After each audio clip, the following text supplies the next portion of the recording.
Дами и господа, намираме се на лифта в курортното селище Кунсбергет. Движим се с сноуборд, с този ски влек, както го казват. Тук е братовчет ми Димитър.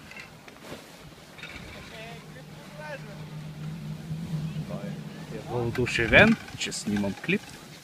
А ето тази жена. Беше доста близо да бъде отнесена от моят вихрогон, който се движи с скорострелните 40 км в час. Преувеличих, нали се сещате.